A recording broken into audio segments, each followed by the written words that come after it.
Welcome to County Report this week. I'm Lorna Virgili, and thank you for watching. Coming up in the next half hour, better think twice about driving under the influence of alcohol. The Montgomery County Police Alcohol Holiday Task Force has already made over 60 drunk driving arrests.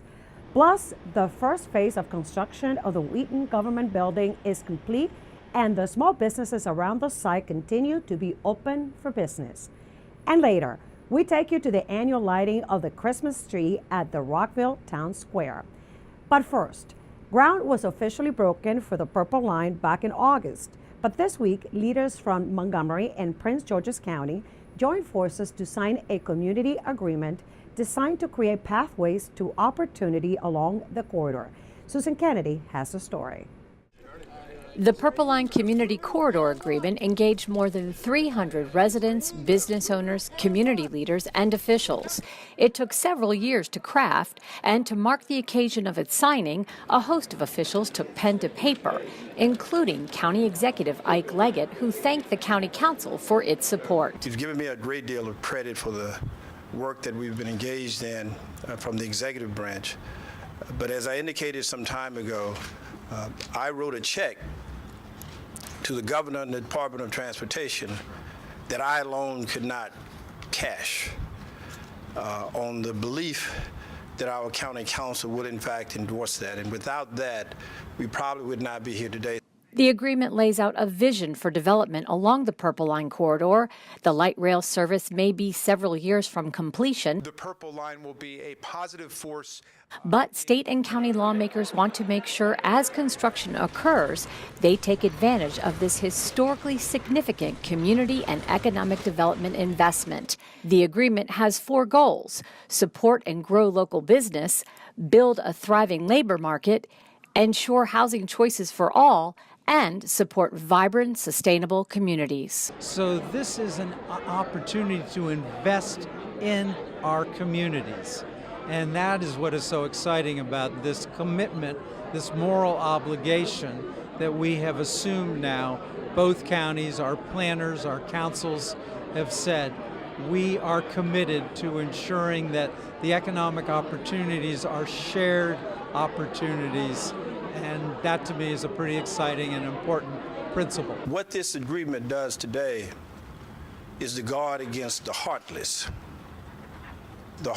who would discast and push aside those who need housing, push aside in a heartless way those small businesses that are along the route, to disregard the culture, the heritage of our communities in a way that is heartless.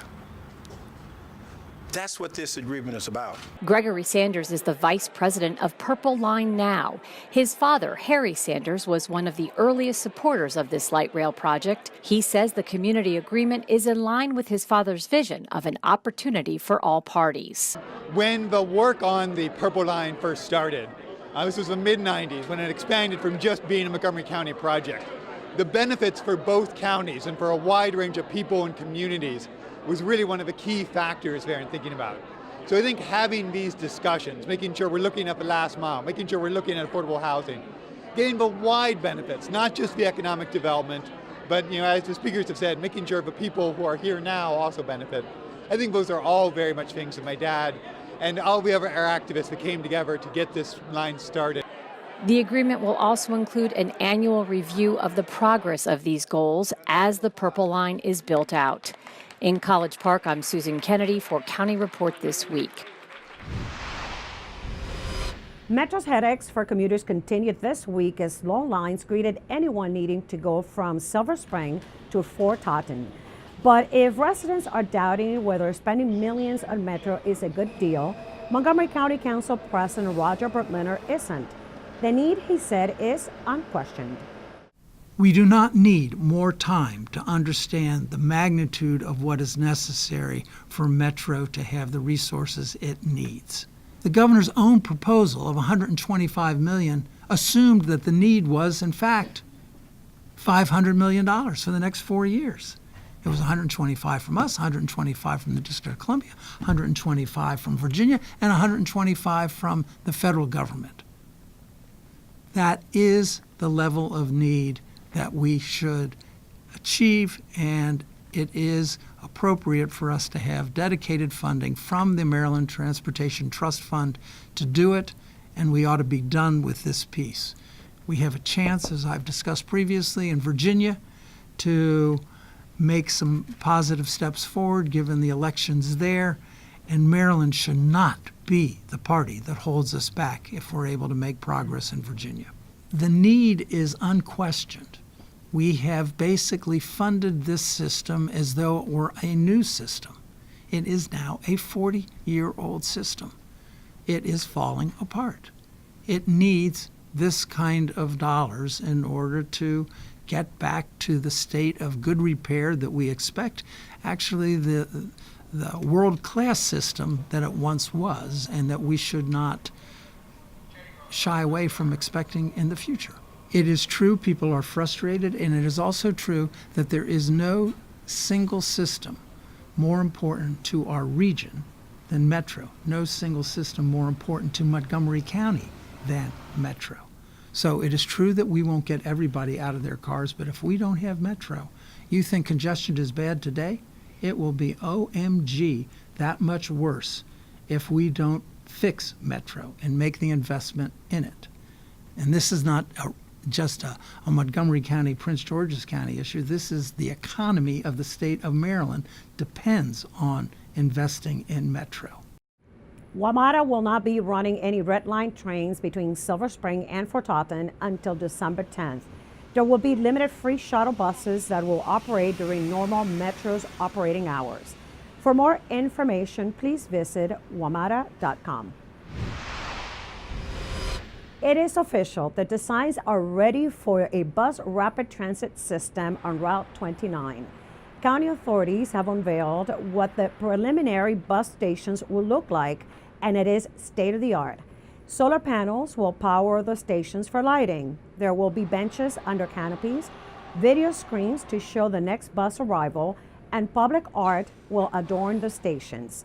BRT is a 13.5-mile project between Burtonsville and downtown Silver Spring, set to open in 2020. It will be the first bus rapid transit system in Maryland. Coming up next on County Report this week, construction of the marquee government building in downtown Wheaton is marching ahead of schedule. And if you're considering a career as a firefighter, stay with us. We'll tell you when and where to apply with the Montgomery County Fire and Rescue Services. We'll be right back.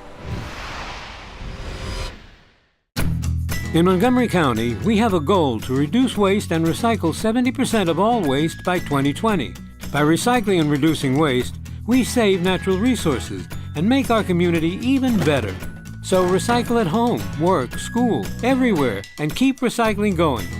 For more information, call the Montgomery County, Maryland Division of Solid Waste Services at 311 or visit montgomerycountymd.gov/recycling. Keep it going. Recycle more now. Did you know there are more than 10,000 county government phone numbers? But there's only one number you need to remember for non-emergency calls, 311. MC311 is Montgomery County Government's online telephone information system. Need information? Have a problem or complaint? Trying to locate a county government facility? Call 311. The call center is open Monday through Friday, 7 a.m. to 7 p.m. The website is available 24 hours a day, 7 days a week. Welcome back to County Report this week. I'm Lorna Virgili. It's been 5 months since groundbreaking took place at the Wheaton Triangle for the construction of the new 14-story building that will house several county government offices. Good news, the first 10% of the construction is completed before schedule and on budget. County officials now focus on assisting about 100 small businesses around the construction project. That was the topic on this week's Spanish language radio show. Most of them, just about all of them, are mom and pop businesses. This may be their only location. They work from early in the morning till late at night. It's really hard for them to concentrate on a new factor such as an office building and the lack of parking that affects their business. We've put banners over Georgia Avenue, over Veers Mill Road. Just this week, people who live within a 3-mile area of downtown Wheaton will be receiving letters that show where all the parking choices are available and to remind them construction is not an area to avoid. We want you to come in the construction area. Go visit these businesses. Businesses which demonstrate financial loss due to construction can receive up to $75,000 in assistance from Montgomery County government. The project will be completed by 2020. If you want a job with the Department of Fire and Rescue Services, now is a good time to apply. They're gearing up to open the online application process. Captain O'Neill Johnson Jr. shares with us about this employment opportunity. Captain, first and foremost, how many positions are available and what are some of the requirements? Sure. The open application period starts on December 21st. It lasts for 2 weeks and it closes on January 5th, midnight. The requirements to be accepted, you have to be a U.S. citizen or a permanent resident, at least 17 and a half years old at the time of the opening application period, have a valid driver's license, cannot be non-provisional, and have a high school diploma or a GED. Can you expand a little bit more on the application process? Sure. With regards to the test, the entrance exam will be in February, either on the 8th, 9th, or 10th of February. It all depends, because usually we have a huge crowd. So basically, you'll be assigned one of those dates, and then what's very important, you have to register for a access portal from HR. Once you register with HR to get an account, then you go to the job vacancy and you find Firefighter Recruit 1. And once you sign up for that, then you will be registered. You must make sure that you have a return receipt to verify that you did go through the process properly. With regards to the entrance exam, you can get ready by just going online or Google any type of civil service firefighter exam to have some test questions. Usually you can go to the library to get that information, or you can pay for it. It's your choice. Generally, you receive thousands of applications. Are there any additional points granted to Montgomery County residents?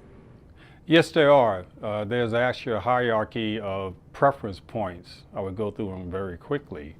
Veteran, disabled, veteran, county resident, paramedic, bilingual, and those are the preference points in no particular order that you will receive in addition to your entrance exam score.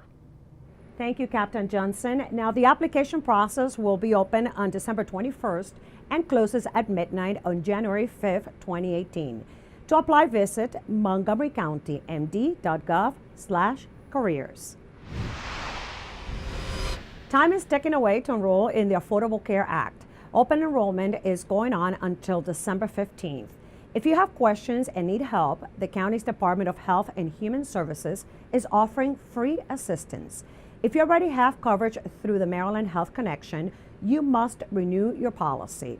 Applications can be submitted at marylandhealthconnection.gov, and county clinics are also able to help you fill out the form. For more information on those locations, you can call 311. Coming up next on County Report this week, a reminder not to drink and drive during the holiday season. The Montgomery County Police Alcohol Holiday Task Force is in full force making arrests. Plus, we bring you some consumer protection tips from our experts. Stay with us. County Report this week. We'll be right back.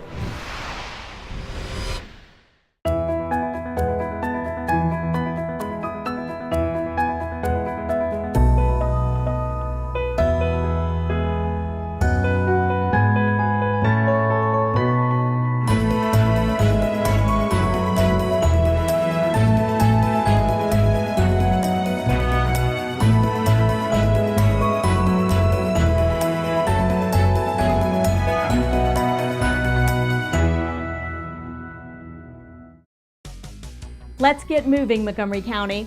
The Move More Montgomery 100 Mile Challenge is back. That's 1 mile a day for 100 days. Walk, jog, or run a mile for 100 days, or participate in 20 minutes of continuous physical activity. It all counts, and this challenge is for everyone, no matter what your fitness level is. Now make it official by registering online. The fee is $5, and you can make it even more fun by signing up your dog for the challenge. Then join Montgomery County Recreation for the Move More 100 Mile Challenge kickoff party on January 20th from 2 to 4 at the Executive Office Building cafeteria. The challenge officially takes place from January 24th through May 4th. Let's get moving, Montgomery County. That's 100 miles in 100 days to a fitter you. You got this.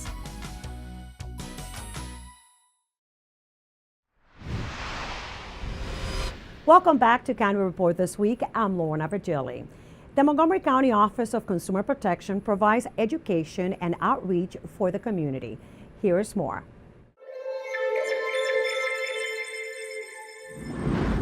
Did you know that the Montgomery County Office of Consumer Protection offers a speakers bureau for community organizations, consumer groups, businesses, and others? The latest educational forum, sponsored and organized by County Council member Sidney Katz, was held at the Borough Park Activity Center in Gaithersburg. Here are some highlights. Old scams don't die, they just get reinvented. It's not like consumer protection and problems and scams didn't happen many years ago, they did. Now today, our society is just very much more complicated. It's not as simple as it used to be. It used to be when you wrote a check to somebody, we could look at the back of the check, see who cashed it, go after the bad guy. But now, bad guys can rip us off without us ever seeing them. October 27th, an email message that I received, and it says, "Dear Eric Freeman, we noticed your email account has almost exceeded its limit, and you may not be able to send or receive messages at any moment from now. Click here to renew your account. Notice, failure to renew your email account, it will be permanently disabled." I mean, totally ridiculous, just trying to trick you, or trick me, trick all of us into clicking something. Anytime you advertise something on Craigslist, you're going to be subject to some type of scam. And this is one in which it's a real tricky scam. You're selling something on Craigslist for $100, and you're going to get somebody that's going to say, "I want to buy it, but I'm going to send you a little bit too much money. So if you're selling it for $90, I'm going to send you a check for $100 because there's some crazy story. I've got $100 or whatever. So just send me the $10 back and we'll be fine." You'll see that with rentals and everything else. And sure enough, you then think that that's real. You send them the change, the $10 back, and the check that they sent to you is no good. Never respond to suspicious emails or pop-ups or robocalls. Never email personal information. The thing is, we've gotten really good about locking our front doors and locking our car doors, but one wrong click on the computer and you're open to all sorts of scams. So just keep that in mind. Here's an easy one, really. Trust your instincts. When it comes to your house, what do you think is the most dangerous item with respect to financial harm in your house? Here it is, right there. When that phone rings, you have no idea who's on the other end of that phone. Keep in mind, it is the same as your wallet. If they can trick you by one way or another to give information over the phone in terms of your credit card numbers or accounts or whatever, it really can just cause all sorts of problems. To book a speaker, go to montgomerycountymd.gov/consumer. For months, Maryland Controller Peter Francho has been studying the state's craft beer industry to find ways the industry can grow. He recently visited a brewing company in Silver Spring to discuss the proposals he will be submitting to the General Assembly next year. This is not a popularity contest on me or the legislature. It's a problem that the state has. The regulations are there, the statutes are there, they need to be changed. I think after you objectively look at this, the changes are not radical. They're simply kind of creating a level playing field. And you add in the stimulus of tens of thousands of citizens contacting their delegates and their senators, and I think you're going to see a much better treatment and review of this than we saw last year. Breweries are a growing industry, and the laws in Maryland are written to disadvantage local breweries. this is important for us, not only for the jobs that are created in the breweries, but if you want to have the creative economy workforce, you've got to be able to provide the beer culture that they're looking for. The Montgomery County Police Alcohol Holiday Task Force will be devoting their full-time attention to detecting alcohol-related offenses this holiday season. The task force began on November 15th and will continue through January 6, 2018. Thus far, there have been 62 reported arrests for driving under the influence of alcohol and/or drugs. The Montgomery County Police Alcohol Holiday Task Force began November 15th and runs through January 6th. So members of the Montgomery County Police Force are joined by members of our allied law enforcement agencies to be conducting specialized enforcement. The importance of being a sober driver cannot be overstated. So you can expect to see officers out there conducting impaired driving enforcement and sobriety checkpoints. They'll also be responding to reports of underage drinking parties and intoxicated individuals. And along with our County Department of Liquor Control, they'll be conducting checks of businesses that sell alcohol to ensure that they are not selling to minors. So we need everybody to do their part. If you're planning to drink this holiday season, please make a plan for a safe ride home. Once again, the police department will be out in force until January 6th. If drinking during the celebrations, plan on a safe ride home. The Montgomery College women's soccer team won the NJCAA Region 20 and District H titles to advance to the National Championship Tournament in Dryden, New York. And MCTV's Michael Brown traveled with them. Here's his report on how things turned out. No one expected the Raptors to earn a berth to nationals, but they forgot to inform this scrappy bunch that they had no hope. Instead, this little team that could, young, shorthanded, and beset by injury, saved their best play for the tournament to return to nationals for the second year in a row. The freshman-dominated squad arrived in frigid central New York and immediately went through a spirited workout. Seated 7th in a field of 8, they knew they had their work cut out for them, and that evening, they were honored at the banquet along with the other teams in the field. And that is when it really hit them about what they had accomplished. There are over 500 NJCAA member schools, and the Montgomery College Raptors were one of just 8 teams still playing. In the first round, MC faced second-seeded Brookhaven College from Texas on a cold and windy day. The Raptors played their hearts out, but the Bears were just too much for them. As it turned out, MC actually lost to the national champion that day, as Brookhaven went on to take the title on Sunday. The Raptors' second-round match against Erie College of New York was unlike any soccer match I've ever covered. The day dawned with a snowstorm. The temperature never rose above 20, the winds howled at a constant 20 to 30 miles per hour, and the wind chill was a ridiculous 8. The weather seriously affected play. Kicks into the wind were quickly knocked back. When a free kick was called, the wind would blow the icy ball down the skating rink of a field. And the Raptors, already shorthanded, suffered numerous injuries. But those players had to stay out there because there were simply no subs. Again, the Raptors gave every ounce of effort they had, but came up short. But there's no doubt this trip was still a success. The Raptors earned their way there. They made the college and the county proud with their terrific effort. And I came away appreciating the opportunity to report on and cover some of the finest student athletes I've ever been around. For County Report This Week from Montgomery College, I'm Michael Brown. Coming up on County Report This Week, we take you to the official lighting of the Christmas tree at the Rockville Town Square. Plus, meet our Pet of the Week. Stay with us. We'll be right back. Biology is full of statistics, like what percentage of people who get the flu shot still get the flu? Or how can statistics help minimize recovery time from football injuries? And can statistics help political leaders improve healthcare?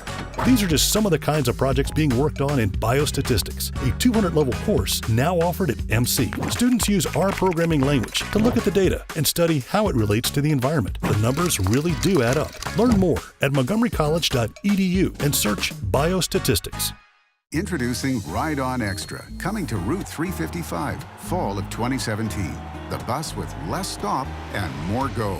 Regular ride-on service has 80 stops between Lake Forest Transit Center and the Medical Center Metro Station. Ride-on Extra has 85% fewer stops. Plus, Ride-on Extra is all about the extras. Free Wi-Fi, USB charging ports, real-time info displays, and runs every 10 minutes. It's Ride-on Extra. Less stop, more go. Welcome back to County Report This Week. I'm Lorna Virgili. In partnership with Kensington Arts Theater, Arts on the Green presents a Christmas classic, A Christmas Carol. The play runs through December 10th at the Arts Barn.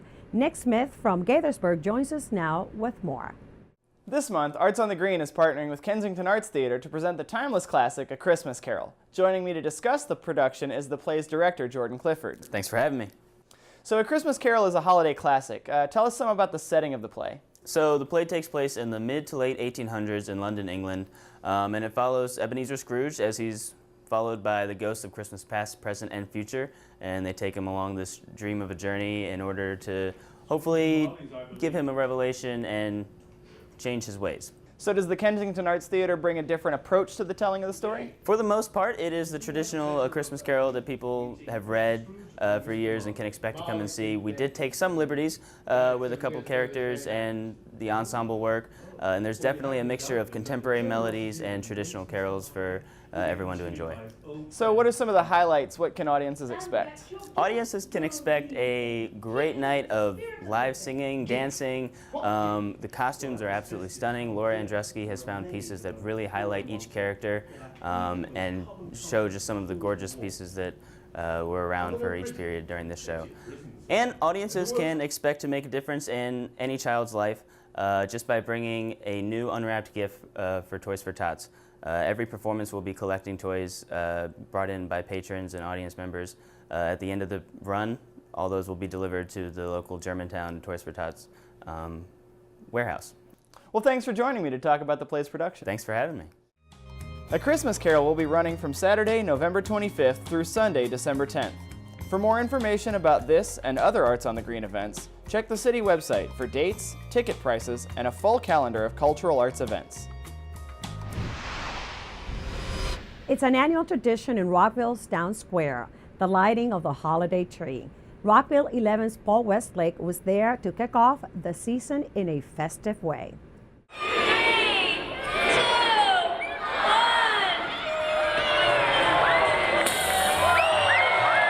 It was a night of fun and festivity as the holiday season officially kicked off in Rockville Town Square. Set among the ice skating and twinkling lights, Rockville residents enjoyed music and dancing, food and drink from local vendors, free time in the Biz Arts pop-up space, pictures with Santa Claus, and of course, the interactive holiday tree. I thought it was absolutely beautiful. I've never seen a light show like that in my entire life. It was spectacular. I thought it was going to be just a little lighting, and that's it, and we'll go. I didn't know it was a whole show with music, and I love to see the kids' eyes just open up, and oh my God. The Rockville Holiday Tree features an interactive musical showcase at 50 minutes past every hour. Be sure to go check it out.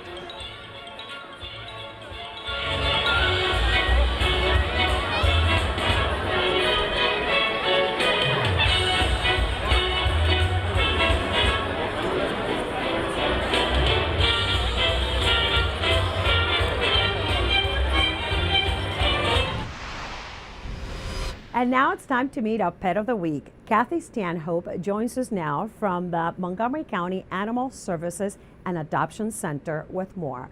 Kathy? This is Matthew. Matthew was picked up as a stray, but we think he's about 10 years old, which means that he qualifies for our senior program, which means you can adopt Matthew for no fees. Matthew is a tiny little boy. He's only about 6 or 7 pounds, and he's very affectionate and very, very loving. He loves to have a lap to sit on. So if you have room in your home for Matthew, please give us a call at 240-773-5900 or visit him on the web at montgomerycountymd.gov/ASD. And with that, we close this edition of County Report This Week. Remember to like us on Facebook and to join us again at this time every week for a look at what's going on inside Montgomery County. I'm Lorna Virgili, and thank you for watching.